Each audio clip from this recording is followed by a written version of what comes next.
వెంటనే దుర్యోధనుడు దగ్గరికి వెళ్ళాడు. ఎంతో బాధపడుతూ ఇలా అన్నాడు, ఓ మహారథులారా, ఈ ధనాన్ని సంపాదించటానికి మనమెంతో కష్టపడ్డాం. బా ఏం కష్టపడ్డాడు, మనమెంతో శ్రమపడ్డాం. మోసం అంతా క్షణంలో మోసం, నంబర్ మోసం. మనమెంతో కష్టపడ్డాం, మనమెంతో శ్రమపడ్డాం, అంతులేని ధనాన్ని సంపాదించాం, విలువైన భోగవస్తువులను సంపాదించాం. అయితే ఈ ముసలోడు మన ప్రయత్నాన్ని అంతా సర్వనాశనం చేశాడు. మన ధనాన్ని మళ్ళీ శత్రువుల చేతిలో పెట్టాడు. వీడికి కళ్ళు కనపడవు, ఏం తెలుస్తాయి ఈ ముసలోడికి? ఈ ముసలివాడు చేయొచ్చా ఈ పని? మేం కష్టపడింది మేము కూర్చొని రాజుగా ఆజ్ఞ ఇచ్చాడు, వరాలు ఇచ్చుకుంటూ అంతా మళ్ళీ అంటకట్టు పెట్టాడు వాపస్సు. అన్నీ పోయారు, మనం కంటి ఎదురుగే పోయిందంతా. మనం శత్రువు చేతిలో పెట్టేశాం, మన శత్రువు వాళ్ళంతా. మనం సంపాదించినవన్నీ ఇచ్చేశాడు. మనం ఎంత కష్టపడి పగలు రాత్రి కష్టపడి సంపాదన, పగలు రాత్రి కష్టపడ్డాడు. అన్యాయం చేశాడు ఈ ముసలోడు. అసలు ఇక్కడ ఏం జరిగేది తెలుస్తుందా కంట్లో? కానీ మహారాజు ఏం చేస్తావు, మా కర్మ అన్నాడు. అప్పుడు దుర్యోధనుడు అంటాడు, కర్ణుడు పాండవులపై ప్రతీకారం తీర్చుకోవాలని రగిలిపోయారు. ఎలాగైనా మనం తీర్చుకుందాంలే, సమాధానంగా ఉండు, ఎలాగైనా సరే పాండవులను లొంగ తీసుకోవాలి అని నిర్ణయించుకున్నారు. మనకు తెలుసులే, మళ్ళీ ఇంకోపారు చూసుకుందాంలే, ముసలోడు ఉండకూడదు, అప్పుడు చూసుకుందాంలే. వారి వద్ద ఉన్న ఐశ్వర్యాన్ని వశం చేసుకోవాలని ఆలోచించారు. మంచి ఇంకొక ఆలోచన చేస్తాంలే. వెంటనే ధృతరాష్ట్ర వద్దకు వెళ్ళి తీయగా ఇలా మాట్లాడారు. ఇక్కడ తిట్టుకున్నారు బాగా, అక్కడ వెళ్ళి తీయగా మాట్లాడి చేతులు ముక్కొని తెలియదు కదా, ముట్టుకోవాలి, ఇట్లా ముట్టుకొని చేతులు ముక్కొని నాయనకు చేతులు ఆయన ముద్దు పెట్టుకొని వాళ్ళు ఒక్కొక్కరిది ముద్దు పెట్టుకొని వాళ్ళకంతా దగ్గరికి రమ్మని వాళ్ళనంతా ముద్దు పెట్టుకొని ఇదే పని వాళ్ళకి. దుర్యోధనుడు ధృతరాష్ట్రుడితో, తండ్రి, అబ్బా ఎంత వినయం,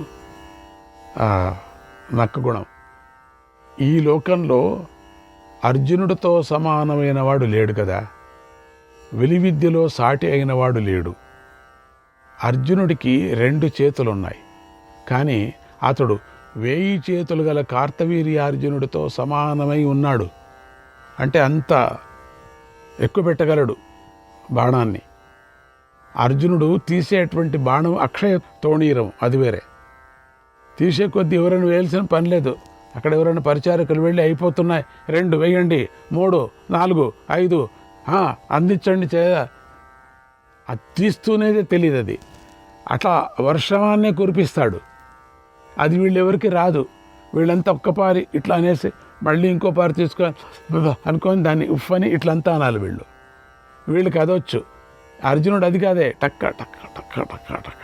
అది ఏంటి, అది మిషన్ లాగా పోతుంటుంది. అందుకని కార్తవీర్య అర్జునుడికి 1000 చేతులు ఉన్నాయి అని నిజమే. ఈ అర్జునుడికి 2 చేతులు.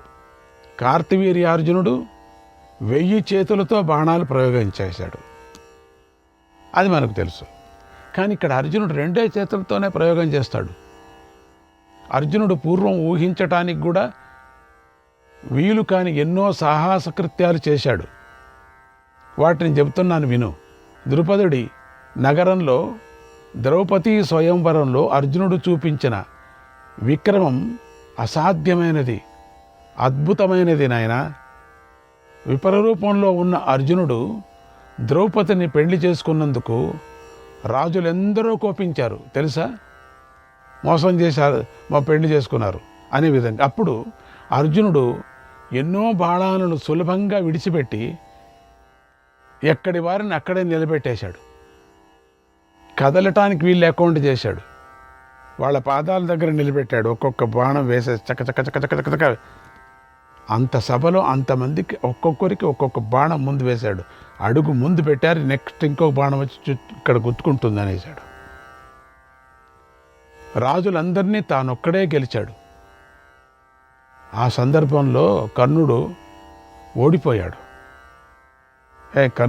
కర్ణుడు అంటాడు అక్కడే, ఊరికే ఉండు, చెప్పని ఊరికే ఉండు, నేను చెప్తాను కదా, ఆయనకు అన్నీ చెప్పాలి కదా.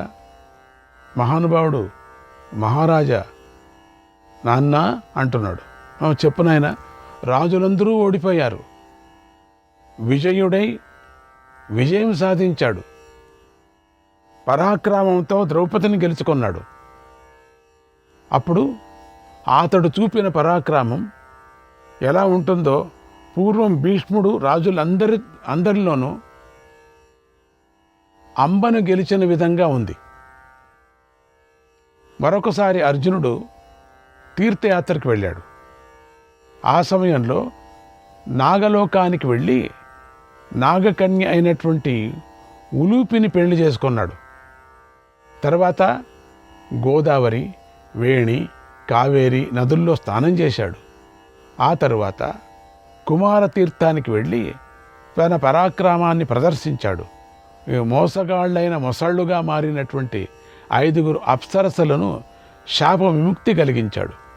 మోసంతో వాళ్ళు మొసళ్ళు అయిపోయి ఉంటారు, శాపం. వాళ్ళు ఎవరికో ఏమో చేశారు, అదొక పెద్ద కథ. మోసం చేశారు, అందుకని మొసళ్ళు అయిపోయారు. వాళ్లను శాప విముక్తి చేశాడు. ఆ తరువాత కన్యాకుమారి తీర్థానికి వెళ్ళి అక్కడి నుండి ద్వారకకు వెళ్ళాడు. కృష్ణుడు ఆజ్ఞతో సుభద్రను తీసుకొని తన నగరానికి వెళ్ళాడు. ఇలా అర్జునుడు చేసిన ఘనకార్యాలు ఎన్నో ఉన్నాయి, గొప్ప సాహస కృత్యాలున్నాయి. ఒకనాడు అగ్నిదేవుడు అర్జునుడి వద్దకు వచ్చి ఖాండవ వనాన్ని కోరుకున్నాడు. దానిని అర్జునుడు అగ్నిదేవుడికి ఇచ్చేశాడు. ఈ కథ అంతా వీడిదేం కాలే, దుర్యోధనుడిదేం లే, ఇంతే వీడి కథ. వంటింట్లో పౌరుషం, అక్కడ పౌరుషం, ఇక్కడ పౌరుషం, ఇంతే వీడిది. ఇదంతా అర్జునుడి యొక్క ప్రభావం చెప్తున్నాడు. దుర్యోధనుడి ఒక్క ప్రభావము లేదు. దుశ్శాసనుడిది, దుర్యోధనుడు ఏమీ లేదు. ద్రౌపదిని ఈడ్చుకురావటం అదే పెద్ద ప్రభావం, అదే పెద్ద ఒక మహిమ. వీళ్ళు చేసినటువంటి వెధవ పని అంతే, వాళ్ళు చేసింది అదే పెద్ద గొప్పతనం అన్నమాట. ఆ గొప్పతనాన్ని చెప్తున్నాడు. ఈ గుడ్డివాడికి తెలియదు కదా. అప్పుడు వెంటనే అగ్నిదేవుడు ఏం చేశాడంటే ఆ వనాన్ని అంతా కాల్చేశాడు. కథ చెప్పుకొని వస్తున్నాడు. అప్పుడు అగ్నిదేవుడు అర్జునుడి పరాక్రమాన్ని మెచ్చుకున్నాడు. రథాన్ని, ధనస్సును, బాణాలను, కవచాలను అర్జునుడికి ఇచ్చాడు. ఏం నాయన, అగ్నిదేవుడు కాండవనాన్ని కాలుస్తున్నప్పుడు అర్జునుడు అగ్నిదేవుణ్ణి ఇంద్రుని నుండి రక్షించాడు. ఇలా అర్జునుడు తన పరాక్రమంతో అగ్నిదేవుడికి సంతోషం కలిగించి ఆయన నుండి రథాన్ని, ధ్వజాన్ని, గుర్రాలను, అమ్మోయ్ దివ్యాస్త్రాలను కూడా పొందాడు. అన్నిటికంటే ముఖ్యమైనది గొప్పది అయినటువంటి గాంధీవాన్ని పొందాడు. నాయన ఆయన దగ్గర ఉంది గాంధీవం, నాకు లేదు. అవన్నీ మనకు వచ్చేది అని అర్థం. అక్షయమైనటువంటి బాణాలు గల 2 అమ్ముల పొదలను కూడా పొందాడు. అమ్ముల పొదలు అక్షయమది. ఘనకీర్తిని పొందాడు, అంటే మయుడు అన్నమాట. ఘనకీర్తిని పొందాడు. ఆశ్చర్యకరమైనటువంటి గొప్ప సభాభవనాన్ని కూడా పొందాడు మయుడు ఏర్పాటు చేసిన సభాభవనం. అక్కడే నాయనా నేను అవమానాన్ని పొందింది. అది మాయ సభ అని చెప్పచ్చు. మయుడి సభ అనే బదులు అక్కడికి వెళ్ళినవారంతా ఎవరెవరు వెళతారో అంతా యమలోకానికి వెళతారు కొంతమంది. నేను కూడా వెళ్ళేవాడినే. మయుడి ద్వారా ఆశ్చర్యకరమైన సభాభవనాన్ని కూడా పొందాడు. ఓ మహారాజా, ఇంతేకాదు ఆ అర్జునుడి గొప్పదనం గురించి ఇంకా చెబుతున్నాను వినండి. అతడు ఉత్తర దిక్కు వైపు వెళ్ళి జంబూ ద్వీపంలోని 9 ప్రాంతాలను, పర్వత ప్రాంతాల్లో ఉన్నటువంటి రాజులను నగరాల్లో సహా జయించాడు. అంటే నగరాలతో సహా జయించాడు. ఇలా జంబూ ద్వీపాన్ని అంతా వశం చేసుకున్నాడు. తన బలంతో రాజులందరినీ ఓడించి కప్పాలు కట్టేటట్లుగా చేసుకున్నాడు. వారి నుండి వివిధ రత్నాలను తీసుకొని తన నగరానికి వెళ్ళాడు. తర్వాత తన అన్న అయినటువంటి ధర్మరాజుతో రాజసూయ యాగాన్ని చేయించాడు. ఆ రాజసూయ యాగాన్ని కూడా చేయించాడు. వీటితో పాటు ఎన్నో ఘనకార్యాలను పూర్వమే చేశాడు. అతడితో సమానమైన వాడు ఈ లోకంలోనే లేడని తెలుసుకో. దేవతలు, దానవులు, యక్షులు, పిశాచాలు, నాగులు, రాక్షసులు, కురువంశంలో వీరులైనటువంటి భీష్ముడు, ద్రోణుడు, లోకంలోని సమస్త రాజులు, ఇతర వీరులు అందరూ కలిసి చుట్టుముట్టి ఎదిరించినా ఒంటరిగా ఉన్న ఈ అర్జునుణ్ణి కట్టడి చేయలేరు, గెలవలేరు. మహారాజా, సాటిలేని అర్జునుని గురించే నేను ఎల్లప్పుడూ ఆలోచిస్తున్నాను. నేను భయపడిపోతున్నాను. గృహే గృహే చ పశ్యామి, గృహే గృహే చ పశ్యామి, తాత పార్థమకం సదా, తాత పార్థమకం సదా. శరగాండీవ సంయుక్తం, శరగాండీవ సంయుక్తం, పాశహస్తమివాంతకం, పాశహస్తమివాంతకం. అపి పార్థ సహస్రాణి, భీతః పశ్యామి భారత, భీతః పశ్యామి భారత. పార్థభూతమిదం సర్వం, పార్థభూతమిదం సర్వం, నగరం ప్రతిభాతి మే. తండ్రి, ప్రతి ఇంటిలోనూ నాకు పాశాన్ని చేతిలో పట్టుకొని ఉన్నటువంటి యమధర్మరాజులాగా గాంధీవంపై బాణాలు ఎక్కుపెట్టి ఉన్న అర్జునుడే కనిపిస్తున్నాడు నాకు. నాయన, కళ్ళు మూసుకుంటే అర్జునుడే నా మీద బాణం పెట్టినట్టుగా ఉంది. నేను ఎక్కడ పోదు? నీకు అదంతా తెలీదు, కళ్ళు కనపడవు, నీకేం తెలీదు, నీకు భయమే తెలీదు. ఏం చెప్పదు? శబ్దాన్ని బట్టేదో గుర్తించుకుంటున్నావు. ఆ భయంతో నాకు వేల కొద్ది అర్జునులు ఉన్నట్లుగా కనిపిస్తున్నారు ఇక్కడ. ఇప్పుడు వెళ్ళిపోయినా కూడా ఇక్కడే ఏదో ఉన్నట్టుగా ఉంది. అసలు ఈ నగరంలోని ప్రజలందరూ నాకు అర్జునుల్లాగానే కనిపిస్తున్నారు. నాయన, నాకు నేను ఏం చేస్తూ? చూడు, నా శరీరం అంతా జ్వరం వచ్చింది నాకు. నా శరీరం అంతా వణికిపోతున్నది. నేను ఏం చేసేది? నేను చచ్చిపోతే బాగుండు. ఈ నగరమంతా నాకు అర్జునమయంగానే కనిపిస్తుంది. ఇదొక్కటే వచ్చు వీడికి, చచ్చిపోతే బాగుండు. తండ్రి, ఏకాంతంలో కూడా నాకు అర్జునుడే కనిపిస్తున్నాడు. తండ్రి, కన్ను తెరిస్తే అర్జునుడే కనిపిస్తున్నాడు, కన్ను మూస్తే అర్జునుడే కనిపిస్తున్నాడు. నేను అర్జునుడిని చూసి బెదిరిపోతున్నాను. తండ్రి, అర్జునుడిని గురించే కలవరిస్తున్నాను. నిద్రలో భయపడి మేల్కొంటున్నాను. మెలకువగా ఉన్నప్పుడు కూడా అర్జునుడుంటే భయపడుతున్నాను. నా భయం ఎంత తీవ్రం అయిపోయిందంటే, అకారాదీని నామాని అర్జునత్రస్తచేతసః,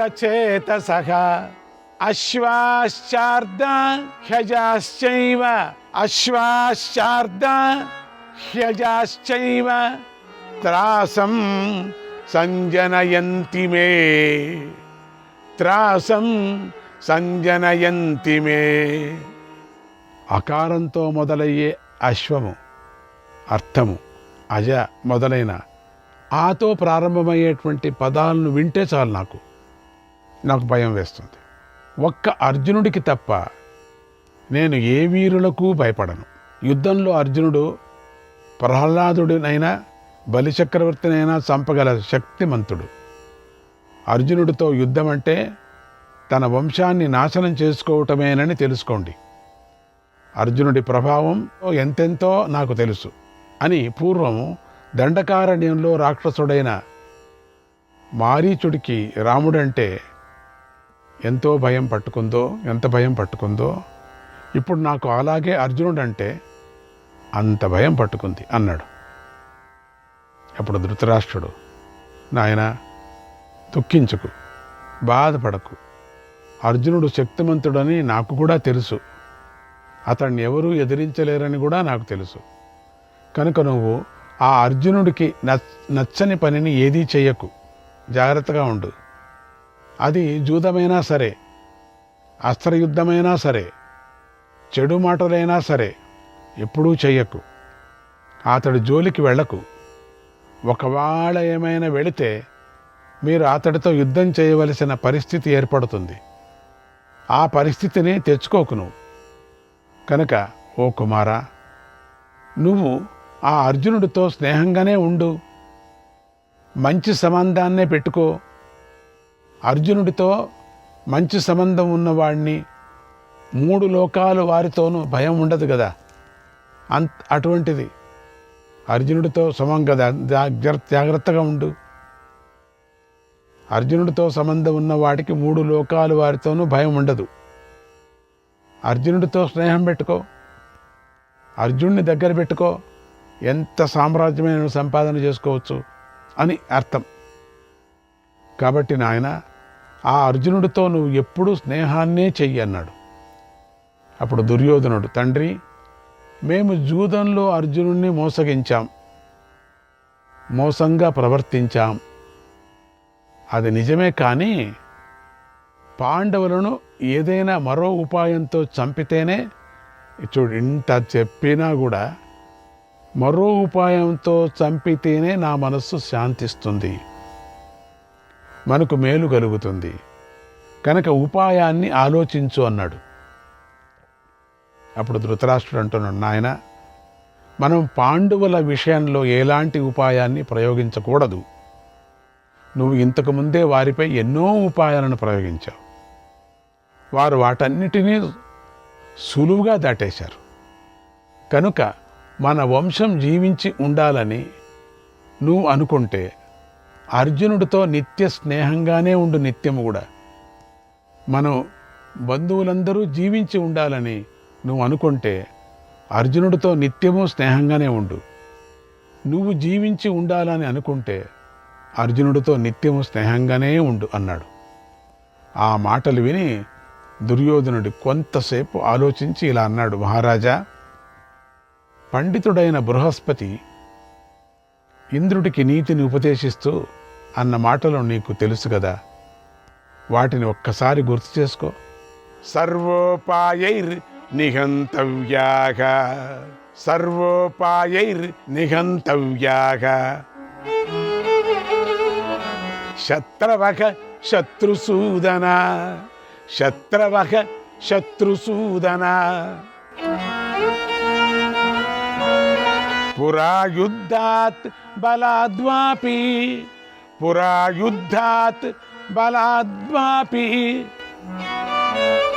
ప్రకుర్వంతి తవాహితం, ప్రకుర్వంతి తవాహితం. ఓ శత్రుసూదన, మనకు కీడు చేసే శత్రువులను యుద్ధం చేసి అయినా సంహరించాలి.